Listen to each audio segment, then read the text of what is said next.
Je pense qu'un des derniers espaces de liberté aujourd'hui pour les artistes, enfin les humoristes, c'est la scène. C'est-à-dire qu'on n'a aucune censure sur scène. Deuxième raison, c'est que je pense qu'en 2h10 de spectacle, on peut amener les gens dans des univers et surtout à entendre des choses beaucoup plus poussées qu'en 5 minutes à la radio. Troisième raison, peut-être aussi pour découvrir un aspect de mon travail que les gens ne connaissent pas.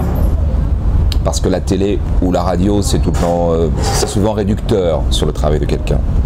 C'est-à-dire que souvent les gens qui viennent me voir sur scène me disent « Ah, on n'imaginait pas ça, on ne s'attendait pas à ça, etc. » Je suis quelqu'un qui essaye systématiquement de rebondir sur l'actualité du jour, l'actualité de la semaine, de me servir des incidents qui peut y avoir en salle, un retardataire, un portable qui sonne, n'importe quoi. Pour moi est sujet à donner le sentiment aux gens que je ne fais jamais 2 fois le même spectacle. Une 5e raison, voir les artistes sur scène, je crois que c'est... C'est drôle. Si les gens ont envie de rire, c'est peut-être là. Les gens ont envie de rire. C'est pas seulement.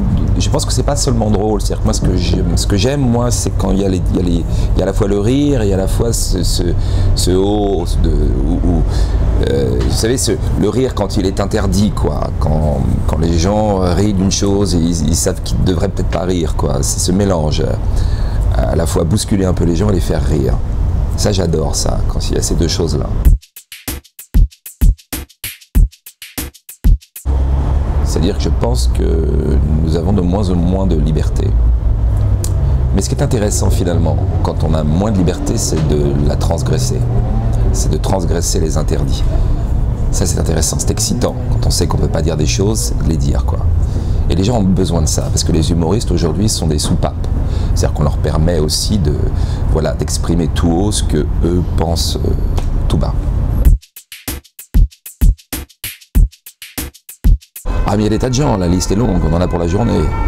Oui, bien sûr, il y a des tas de gens que je... Dans le top 10, dans le top... On va mettre Éric Besson, Bernard Tapie, Nicolas Sarkozy et Carla Bruni.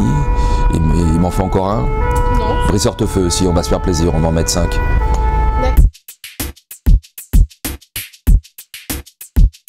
Oui, je pense qu'il est très susceptible puisqu'il supporte très difficilement la critique. Il la supporte même pas du tout. Hein. Quand on vire 2 humoristes, c'est qu'on ne supporte pas la critique.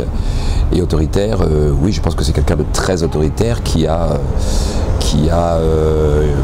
élaboré autour de lui, qui a suscité autour de lui, créé, favorisé un système de cours.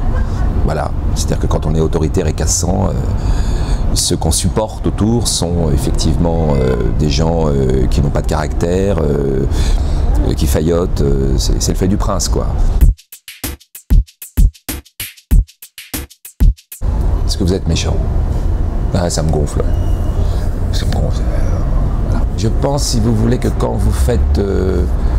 c'est toujours on dit que les cordonniers sont les plus mal chaussés, mais je pense que quand vous faites ce métier-là, justement, vous devez, dans la vie de tous les jours, dans vos relations de travail avec les autres, être exemplaire. Et alors vous avez ce qu'on a aussi des gens dans le métier, on ne citera personne, qui ont des réputations de très gentils, de gendre idéal, de trucs, de machin, et qui sont avec leurs maquilleurs, leurs trucs, leurs techniciens, etc., de vrais pots de vache. Voilà.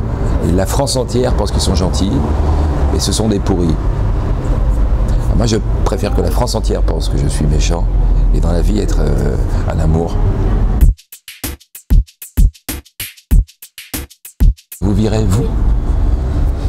J'ai aucune raison de vous virer. Oui, j'ai été gentil avec vous pendant cette période. Et là, vous avez besoin de votre dose de méchanceté, finalement. Vous n'êtes pas totalement satisfaite. Non, je ne vais pas vous virer. D'accord, donc tu peux rester. Vous restez, oui, le plus longtemps possible. Mon collègue ne va pas être d'accord, mais... Quel collègue? Collègue derrière. Bon, bah, très bien, merci. Merci beaucoup, merci.